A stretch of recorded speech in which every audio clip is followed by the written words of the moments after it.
नमस्कार, मी भावना दिलीप चंदवानी. हितगुज या आमच्या खास कार्यक्रमामध्ये आपलं सर्वांचं स्वागत. या कार्यक्रमामध्ये आपण आरोग्याशी संबंधित विविध विषयांवर चर्चा करत असतो. आज देखील अशाच एका महत्त्वाच्या विषयावर आपण बोलणार आहोत. विषयाचं नाव आहे मानदुखी, कंबरदुखी, दबलेल्या नसेवर विना ऑपरेशन उपचार. आणि याविषयी आपल्याला माहिती देतील डॉक्टर विराज भंडारी सर. सुरुवातीला आपण त्यांचं स्वागत करूया आणि त्यानंतर त्यांच्या संदर्भात माहिती जाणून घेऊया. नमस्कार डॉक्टर. नमस्कार.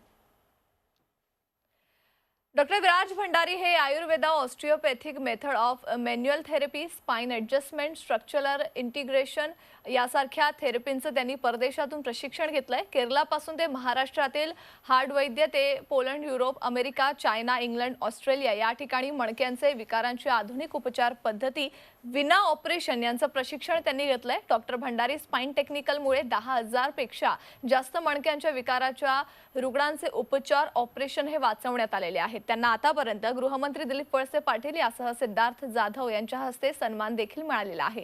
आता आपण विषयाला सुरुवात करूया. खरं तर डॉक्टर, आजचा विषय अतिशय महत्त्वाचा आहे. स्पाइन संदर्भात आज आपण बोलणार आहोत. माझा पहिला प्रश्न हाच आहे की स्लिप डिस्क म्हणजे नेमकं काय असतं? स्लिप डिस्क म्हणजे आपल्या शरीरामध्ये 33 मणके असतात. 33 मणके जे आहेत, हा सांगाडा मी इथे ठेवलेला आहे. 33 मणक्याची रचना ही जी बघितली, सर्वायकल म्हणजे मानेचे 7 मणके, थोरॅसिक 12 मणके आणि लंबर 5 मणके, या प्रत्येक मणक्यांच्या चकत्यांच्या मध्ये एक पाण्याची गादी, न्यूक्लियस पल्पस याला म्हटलं जातं. हे न्यूक्लियस पल्पस जे आहे तो भाग कधी कधी मनुष्याचा टॉर्क आणि फोर्स हा चुकल्यामुळे किंवा पोश्चरमुळे किंवा उठा बसण्याच्या हालचालीमुळे, एखादं पोतं उचलल्यामुळे, सिलेंडर उचलल्यामुळे ती गादी ही बाहेर येते. आणि ती गादी बाहेर आल्यानंतर ती मागच्या दिशेने बाहेर आली, उजव्या दिशेने किंवा डाव्या दिशेने बाहेर आली, तर तो पाय, उजवा किंवा डावा पाय हा दुखायला चालू होतो. आणि त्यामुळे जी गादी बाहेर येते याला स्लिप डिस्क असं म्हटलं जातं. निश्चितच. तेव्हा डॉक्टर, स्लिप डिस्क म्हणजे नेमकं काय ते तर तुम्ही सांगितलं. आणि डॉक्टर, आतापर्यंत सर्वात महत्त्वाची गोष्ट तुमची म्हणजे तुम्ही विना ऑपरेशन उपचार देत असतात. ही खरं तर महत्त्वाची बाब आहे या ठिकाणी. माझा दुसरा प्रश्न हाच आहे की जर नस दबलेली असेल किंवा आता डिस्क ब्लड झालेला असेल तर तेव्हा नेमकं काय करता येऊ शकतं? आणि महत्त्वाचा मुद्दा म्हणजे हे का होतं? कोणताही आजार होतो तर त्याला कारण आहे. आज मणक्याचे विकार हे वाढत चाललेले आहेत, कारण जीवनशैली ही सेडेंटरी लाईफस्टाईलमुळं सतत 8 ते 12 तास बसावं लागतं. काही लोकांना 8 ते 12 तास उभं राहावं लागतं. एकाच पोझिशनमध्ये ते काम केलं जातं. तर 45 मिनिटापेक्षा एका जागेवरती ती जास्त काम करणं हे धोकादायक आहे. त्याच्यामुळे मणक्याचा टॉर्क आणि फोर्स हा चुकतो. एखादी गोष्ट चुकीच्या पद्धतीने उचलणं, चुकीचं बसणं, चुकीचं उठणं, याच्यामुळे वेगवेगळ्या मणक्यांच्या भागात, मसलवरती, स्नायूंवरती प्रेशर येतं. आणि ते प्रेशर आल्यामुळे बऱ्याच वेळा मानेचा त्रास, मानेतले आजूबाजूचे मसल्स हे शॉर्ट होतात, मोठे होतात. त्याचबरोबर कमरेचा भाग हा मोठा होतो, त्या मसल्स शॉर्ट होतात. ही सगळी कारणं जी आहेत त्याची प्रामुख्याने पोश्चर म्हणजे मूवमेंट, कसं उठतोय, कसं बसतोय, कसं चालतोय, हे चुकीच्या पद्धतीने कुठेतरी होतं आणि त्याच्यामुळे मणक्याच्या आजाराला सुरुवात होते. दुसरं कारण आहे ते म्हणजे एखादं पोतं उचलणं किंवा एखादी घटना घडते, ट्रॉमा घडतो आणि त्यातनं मणक्याच्या आजाराला सुरुवात होते. ॲक्सिडेंटल इंजुरी होतात. काही वेळा, बऱ्याच वेळा अपचन, अजीर्ण, मुतखडा आणि त्यातनं उद्भवलेली पाठदुखी, मानदुखी अशी विविध कारणं याला कारणीभूत आहेत. निश्चितच. तेव्हा एकूणच विविध कारणं आहेत जी यासाठी कारणीभूत आहेत. डॉक्टर, तुम्ही परदेशात देखील शिक्षण घेतलेलं आहे आणि इतके वर्षे प्रॅक्टिस केली. आपल्याला जसं माहिती आहे की मणक्यांचे आजार जे आहेत, ज्याच्यामध्ये स्लिप डिस्क असेल किंवा स्पॉन्डिलायसिसचा त्रास असेल, मानदुखी, कंबरदुखी ह्यासारखे जेही त्रास आहेत, या सगळ्या त्रासांवर परदेशात जर निदान केलं जातं तर त्यासाठी पद्धती कोणकोणत्या वापरल्या जातात? प्रथमतः भारतामध्ये प्राचीन पद्धत म्हणजे नाडी परीक्षा. नाडी परीक्षेमध्ये वेगवेगळे दोष, प्राण, उदान, समान कोणता बिघडलाय, पॅथॉलॉजिकल कंडिशन शरीरामध्ये काय बिघडली आहे आणि कशा प्रकारे तो वात काम करतोय हे प्रथमतः बघितलं जातं. दुसरी पद्धत आहे ती म्हणजे स्टॅटिस्टिक आणि डायनॅमिक एक्झामिनेशन. त्याच्यामध्ये पेशंटला उभं राहून पूर्णपणे तपासलं जातं. पेशंटला बसून सिटिंग पोश्चरमध्ये जिलेट टेस्ट, पर्लिंग टेस्ट यासारख्या विविध मसल टेस्टिंगच्या एक्झामिनेशन केलं जातं. आणि अचूक निदान करणं हे खूप गरजेचं आहे, कारण स्पाईनच्या आजारात नुसतं मणका किंवा चकती बाहेर येणं एवढंच निदान होत नाही, तर बऱ्याच वेळा त्या मसल कुठे शॉर्ट झाल्यात का, कुठल्या मसल लॉंग झाल्यात का, फेशिया शॉर्ट झाला आहे का, ग्रॅव्हिटी बदलली आहे का, पोश्चर बिघडलं आहे का, इमोशन पेशंटचे काय आहेत, मानसिक स्थिती कशी आहे, या सगळ्या गोष्टींचं निदानात महत्त्व आहे. त्याचबरोबर तिसरी तपासणी ही नर्वोस्कोप हे अमेरिकेचं यंत्र आहे, त्याच्यामध्ये कोणत्या चकत्या ह्या नक्की बाहेर आलेल्या आहेत आणि किती दिवसापासून बाहेर आल्यात, त्याचं चकत्या ज्या बाहेर आल्यात त्या किती दिवसापासून आहेत, इन्फ्लामेशन किती आहे, हे सगळं या मशीनद्वारे चेक केलं जातं. चौथी तपासणी आहे ती फेशियल टेस्टिंग, ज्यामध्ये पोश्चर कसं आहे, ग्रॅव्हिटी कशी आहे हे तपासलं जातं. Sciatica, slip disc, cervical spondylosis, lumbar spondylosis यासारखे जे आजार आहेत ते का होतात ते आणि ते कशामुळे घडलेत आणि त्याचा रूट कॉज चं निदान करणं गरजेचं आहे. कारण त्याच्यामध्ये बोन हे मिसअलाइन झाले आहेत का, वर्टेब्रल सेगमेंट हे मिसअलाइन झालं आहे का, फेशिया मिसअलाइनमेंट आहे का, या सगळ्या गोष्टीचं बारकाईने निदान करणं आणि ते निदान जर झालं तर चिकित्सा ही जी गरजेची आहे ती दिली जाते. निश्चितच. तेव्हा वेगवेगळ्या ज्या उपचार पद्धती आहेत त्या दिल्या जातात. डॉक्टर, तुमचं जे क्लिनिक आहे त्या ठिकाणी जर बघितलं तर वेगवेगळे उपचार देण्यात येत आहेत. मणक्यांच्या विकारातील अचूक निदान ज्या पद्धती आहेत त्या तुम्ही यशस्वी देखील करून दाखवलेल्या आहेत. मात्र त्या कशा केल्या जातात हे मला जाणून घ्यायचं आहे तुमच्या स्पेशली क्लिनिकमध्ये.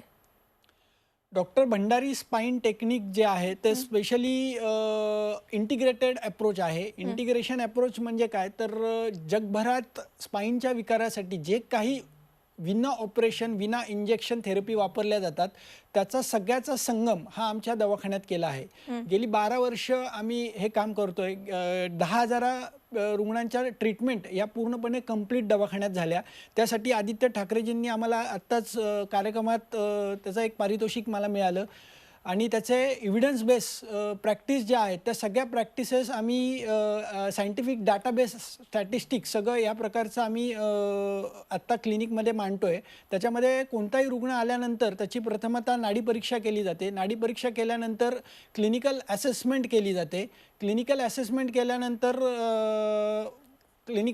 केल्यानंतर त्याचा कोणती नाडी परीक्षा आहे, त्याच्यानंतर कोणते मसल इन्वॉल्व आहेत, कोणता फेशिया इन्वॉल्व आहे, ह्या सगळ्यांच्या सगळं चेक करून त्याच्यानंतर एक निदान केलं जातं. निदान केल्यानंतर त्याच्यासाठी फेशिया बिघडला तर facial manipulation, bone vertebral segment सरकले असतील तर त्याच्यासाठी क्रायोप्रॅक्टर ट्रीटमेंट ही जगभरातली आत्ता सगळ्यात बेस्ट ट्रीटमेंट आहे की जी बोन सेटिंग केले जाते. स्पेसिफिक आज मुंग्या येतात ते किंवा मान दुखते आणि चक्कर येते त्याच्यासाठी क्रायोप्रॅक्टर नावाची जी ट्रीटमेंट ही सगळ्यात एकदम उत्तम काम करते.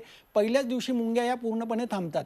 सेकंड ट्रीटमेंट फेशियल मॅनिप्युलेशन, ज्याच्यामध्ये एक मसल बॅलन्स केले जातात, पोश्चर बॅलन्स केलं जातं. एखादा मणका पुढे गेलाय, मागे गेलाय, वर खाली झालेला आहे किंवा कमरेचा भाग पुढे मागे गेलाय, खांदे पुढे मागे गेलेत, ग्रॅव्हिटी चुकतीये, फूट बरोबर नाहीये, फूट बॅलन्स नाहीये, तर ह्या सगळ्या गोष्टी फेशियल मॅनिप्युलेशननी कव्हर होतात. त्याचबरोबर तिसरी ट्रीटमेंट आहे इस्टम, इन्स्ट्रुमेंटेड असिस्टेड सॉफ्ट टिश्यू मॅनिप्युलेशन. याच्यामध्ये सॉफ्ट टिश्यू आणि डीप टिश्यू याचा बॅलन्स केला जातो. चौथी ट्रीटमेंट मर्मचिकित्सा, कपिंग थेरपी आणि योगामध्ये प्रोब योगा स्पेसिफिक अयंगार गुरुजींचे जे योगा आहेत त्याचबरोबर रॉल्फिंग योगा जो आहे तो आपण सगळं मिक्स इंटिग्रेटेड अप्रोच त्यामध्ये पेशंटला कस्टमाइज देतो, जेणेकरून MET muscle energy technique exercises, John gibbon म्हणून US आणि इंग्लंडमध्ये त्यांचे METचे एक्सरसाइजेस जे आहेत ते खूप प्रभावशाली आहेत मणक्याच्या विकारांमध्ये, सायटिका, स्लिप डिस्क सारख्या आजारामध्ये.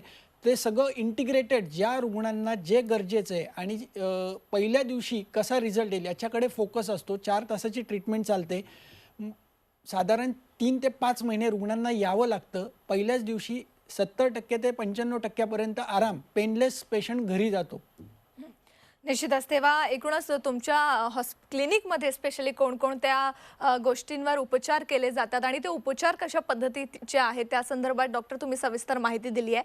आणि इथं एक महत्त्वाची बाब जी अधोरेखित करण्यासारखी आहे की डॉक्टरांच्या क्लिनिकमध्ये ज्या ठिकाणी हे आजार बरे केलेले जातात त्यामध्ये एक महत्त्वाची बाब अशी आहे की यामध्ये ऑपरेशन केलं जात नाही. भंडारी स्पाइन ॲडव्हान्स सायंटिफिक विना ऑपरेशन टेक्निक खरं तर त्या ठिकाणी वापरली जाते आणि ती टेक्निक नेमकी काय आहे त्या संदर्भात आज आता डॉक्टरांनी आपल्याला माहिती दिली आणि उपचार पद्धती कशा प्रकारच्या असतात ते देखील डॉक्टरांनी आपल्याला सांगितलेलं आहे. डॉक्टर, पुढच्या प्रश्नाकडे आपण वळूया. नस दबलेली असेल किंवा आपण जर बघितलं की मणक्यांची जी चकती असते ती जर सरकलेली असेल तर त्यावर काय उपचार करता येऊ शकतात? आता मी सांगितल्याप्रमाणे आता आपण एक व्हिडिओ बघूयात. त्यात व्हिडिओमध्ये सगळे डिटेल्स आहेत. एक व्हिडिओ प्ले करा. निश्चितच. तेव्हा आपल्याकडे एकूणच कशा प्रकारे हे उपचार केले जातात त्या संदर्भातली एक व्हिडिओ क्लिप आहे ती आपण सविस्तर बघूयात.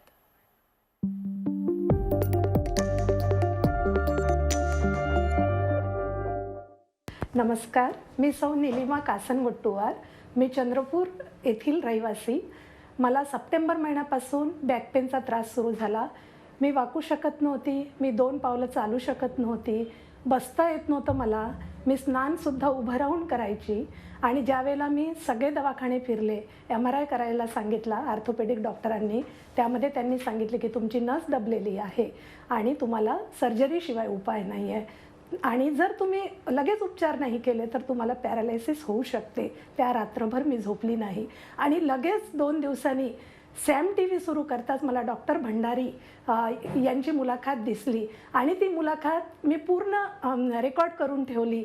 आणि ज्यावेळेला मग परत यूट्यूबवर सर्च करत गेले, ABP माझावरची मुलाखत दिसली आणि सरांचे यूट्यूबवरचे प्रोग्राम पाहिले. आणि आम्ही लगेच डॉक्टर भंडारी क्लिनिकला फोन लावून अपॉइंटमेंट घेतली. आणि डिसेंबर 24 तारखेला मी इथे पहिल्यांदा आली. ज्यावेळेला मी आली त्यावेळेला मला सरळ उभं राहतासुद्धा येत नव्हतं. माझं पोश्चर पूर्ण वाकडं झालेलं होतं. फेशियल मॅनिक्युलेशन जेव्हा सिस्टरनी मला केलं त्यावेळेला मला इतका त्रास होत होता. परंतु त्यांनी सांगितलं की यावेळेला फक्त तुम्हाला त्रास होत आहे, दुसऱ्यांदा जेव्हा तुम्ही याल तर पुष्कळ 50% रिकवर होऊन याल. माझी बसण्याची कंडिशन इतकी खराब होती की मी माझे देवसुद्धा वरती ठेवले आणि उभं राहून पूजा करायची. परंतु ज्यावेळेला इथे आली सिस्टरनी सांगितलं की नाही तुम्ही बसत जा, काही फरक पडत नाही, तुम्हाला बसायचा तुम्ही प्रयत्न करा. आणि मग मी लगेच इथून गेल्यानंतर दुसऱ्या दिवशीपासून देव माझे मी खाली घेतले आणि देवपूजेला सुरुवात केली. मला खूप समाधान वाटलं. माझ्या पायात खूप मुंग्या येत होत्या. मी 1 मिनिटसुद्धा उभी राहू शकत नव्हती. अशा झरझर मुंग्या यायच्या. परंतु आज मी सगळे कामं करू शकते. ज्या वेळेला मला त्रास सुरू झाला मी 2ही वेळेला स्वयंपाकी नव्हती माझ्याकडे. आणि आज मी अभिमानाने सांगते की मी सगळे घरचे कामं एकटी करते. मला फार अभिमान आहे या हॉस्पिटलचा आणि या स्टाफचा आणि डॉक्टर साहेबांचा. आणि सगळे फॉलोअप मी पाहिले. डॉक्टरांसोबत मी योगा केला सकाळचा. आणि खानपान आहार विहार सगळं डॉक्टरांच्या फाईलनुसार मी केलेलं आहे. आणि मला जो या उपचार पद्धतीमुळे फायदा झाला तो सगळ्यांना व्हावा. आणि ज्याला कोणाला जर कोणी सर्जरी सजेस्ट करत असेल तर त्यांनी एकदा प्लीज भंडारी क्लिनिकला यावं. या हॉस्पिटलमध्ये आल्यानंतर येथील स्टाफ सर फार मोकळा आहे. आपल्या मनात कुठलीही भीती ठेवत नाही की नाही लगेचच तुम्हाला आता सुरूच करावं लागेल, अशी कुठली जबरदस्ती नसते. समजावून सांगतात आणि मग ते उपचार पद्धतीला सुरुवात करतात. आणि जी आता आधुनिक रोबोटिक पद्धत आलेली आहे त्याच्यामुळे तर फार जास्त रिलॅक्स वाटतं. आणि इतकाही प्रवास करून इथे आल्यानंतर मला जे समाधान मिळतं ते आजच्या ट्रीटमेंटपर्यंत मिळालं नव्हतं. त्यामुळे सर्वांना विनंती आहे की मला जो आनंद मिळाला तो तुम्हालाही मिळेल. कृपया एकदा यांच्या क्लिनिकला भेट द्या. Doctor Bhandari spine clinic. प्रथमतः रुग्ण दवाखान्यात आल्यानंतर नाडी परीक्षा, मणकेची तपासणी, spine vertebra segment alignment testing, muscle testing,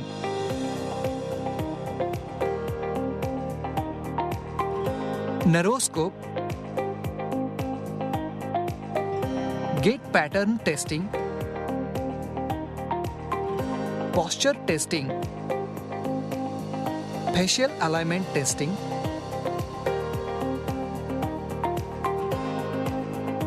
spine and prone position testing, x-ray.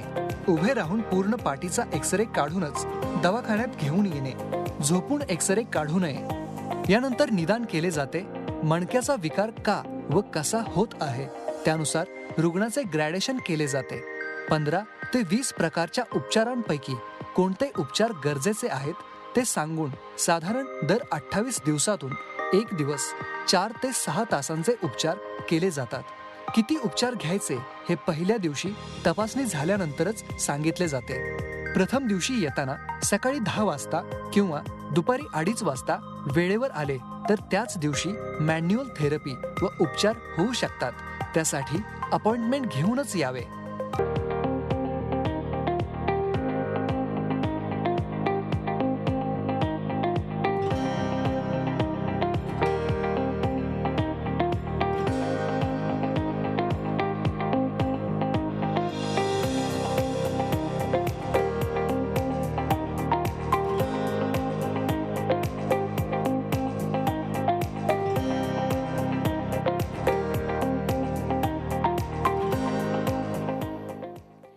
तेव्हा जर नस दबलेली असेल किंवा स्लिप डिस्कचा त्रास झालेला असेल किंवा हा जर त्रास बळावलेला असेल तर अनेकांना ऑपरेशन करा असं सांगितलं जातं. मात्र ऑपरेशन टळू शकतो का, हा एक प्रश्न अनेकांच्या समोर येतो आणि त्याला उत्तर म्हणून आपण बघतोय हा व्हिडिओ एक की विदाऊट एनी ऑपरेशन कशा प्रकारे रुग्णांना ठीक केलं जातं, त्यासाठी कोणकोणते पर्याय आहे हे आपण आता बघितलेले आहेत आणि या संदर्भात आणखीनही सविस्तर माहिती आपण जाणून घेणार आहोत. मात्र एका छोट्याशा ब्रेकसाठी आपण इथं थांबतोय.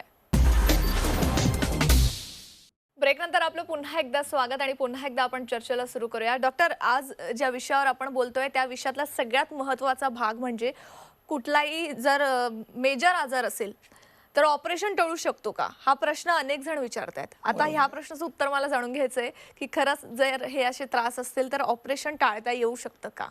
मानदुखी, कंबरदुखी याच्यामध्ये जवळजवळ 450 ते 550 प्रकारचे आजार आहेत, ज्याच्यामध्ये ऑपरेशन हे स्पेसिफिक वर्टेब्रल सेगमेंट तुटलेलं आहे आणि डिस्क ही पुढे गेली, म्हणजे वर्टेब्रल सेगमेंट हे पुढे गेले. ॲड्रोलिस्थेसिस सारखी केस आहे किंवा एखादा ट्यूमर आहे आणि त्यासारख्या केसेसमध्ये ऑपरेशन लागतं. पण बाकीच्या केसेसमध्ये आज आम्ही बघतो OPDमध्ये दिवसभरात 50 पेशंट चेक केल्यानंतर हार्डली 3 किंवा 4 पेशंटला ऑपरेशनची गरज असते आणि आम्ही तिथे सांगतो की ही ऑपरेशनची केस आहे. त्याच्यामुळे सगळ्यांनी घाबरून जाऊ नका. ज्यांची डिस्क बाहेर आलेली आहे, एक लक्षात घ्या, मानसिक स्थिती चांगली ठेवणं. एखाद्याला ऑपरेशन सांगितल्यानंतर तिथे BPचा त्रास चालू होतो, नाही तर शुगर वाढते लगेच पेशंटची, मी बघतो. तर ऑपरेशन हे नक्कीच टळू शकतं, कारण निदान अचूक होणं गरजेचं आहे. मी बऱ्याच वेळा बघतो आत्ता की पेशंट 3-3, 4-4 ऑपरेट करून, लॅमिनेक्टॉमी करून, इंजेक्शन थेरपी घेऊन माझ्याकडे येतात आणि ते पहिल्या दिवशी पेन फ्री होऊन जातात. So don't focus on the pain, focus on the progress of your mobility, movement and 6 month later we again take one MRI report आणि त्याच्यामध्ये नक्कीच डिस्क ही आत गेलेली दिसते. त्याच्यामुळे ऑपरेशन हे 1,00,000% टळू शकतं आणि पेशंट मणक्याचे रुग्ण जे आहेत त्याच्यामध्ये गेली आम्ही आज 12-13 वर्ष काम करत आहोत. तर 100% रिझल्ट ओरिएंटेशन हा आमचा पहिला फोकस आहे. पहिलं स्वप्न हे आहे की जो येणार आहे आणि जो पेशंट आम्ही घेणार आहोत तो 100% बरा झाला पाहिजे. जे बरं होण्यासारखं नाही आहे किंवा ज्याला आमच्या थेरपीने उपचार होणार नाही, ते पहिल्या दिवशी क्लिअर कट डायग्नोसिस झाल्या सांगतो, एक्सरे बघतो आम्ही, MRI बघतो आणि त्याच्यानुसार ठरवतो की ही केस आमच्याकडे होणार आहे तर होणार आहे 100%, नाही होणार आहे तर क्लिअर कट हे होणार नाही. पहिल्याच दिवशी अर्थात सांगू शकता. डॉक्टर, अगदी थोडक्यात मला पुढच्या प्रश्नाचं उत्तर हवंय. इतक्या वर्षांपासून तुम्ही उपचार देतायत, एखाद्या रुग्णाचं तुम्हाला आलेला अनुभव जो खूप कठीण असेल आणि तरी तुम्ही उपचार केलेले असेल, अगदी थोडक्यात सांगा.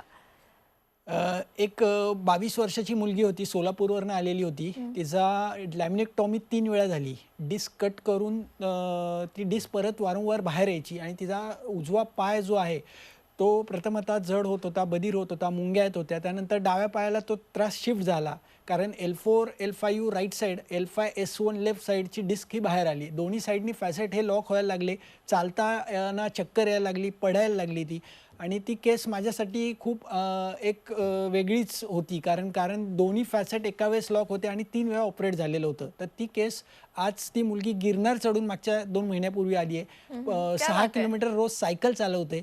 त्यामुळे अशा प्रकारचे म्हणजे एकदम अवघडातल्या अवघड केसेस ही आपण चांगल्या प्रकारे मॅन्युअल थेरपीने करू शकतो, कारण ह्या सगळ्या थेरपी या सायंटिफिक एव्हिडन्स आहे या गोष्टीला. निश्चितच. तेव्हा सर, एकूणच जसं तुम्ही सांगितलं की 22 वर्षामध्ये त्या मुलीला त्रास होता, मात्र आज अगदी तिला कुठलाही त्रास नाहीये उपचारांनंतर, आणि हे उपचार खरंच रुग्णांसाठी किती महत्त्वाचे आहेत ते देखील आज तुम्ही स्पष्ट केलंय. डॉक्टर, तुम्ही आला त्यासाठी खूप खूप धन्यवाद. धन्यवाद. तेव्हा नस दबलेली असेल किंवा मणक्यांची चकती जी असेल ती सरकलेली असेल, स्लिप डिस्कचा त्रास असेल किंवा इतर कुठलाही त्रास असेल, त्या त्रासाला जर तुम्ही कंटाळलेले असाल आणि तुम्हाला ऑपरेशन असं सांगितलेलं असेल तर चिंता करू नका, कारण आता ऑपरेशन टळू शकतं. त्यासाठी तुम्हाला फक्त डॉक्टरांना संपर्क साधायचा आहे. स्क्रीनवर दिसत असलेल्या नंबरवर संपर्क साधा आणि अर्थात तुमचा त्रास जो आहे तो दूर करून घ्या. आता या कार्यक्रमात मी इथंच थांबते. ताज्या बातम्यांसाठी पाहत राहा फक्त झी24 तास आणि राहा एक पाऊल पुढे. नमस्कार.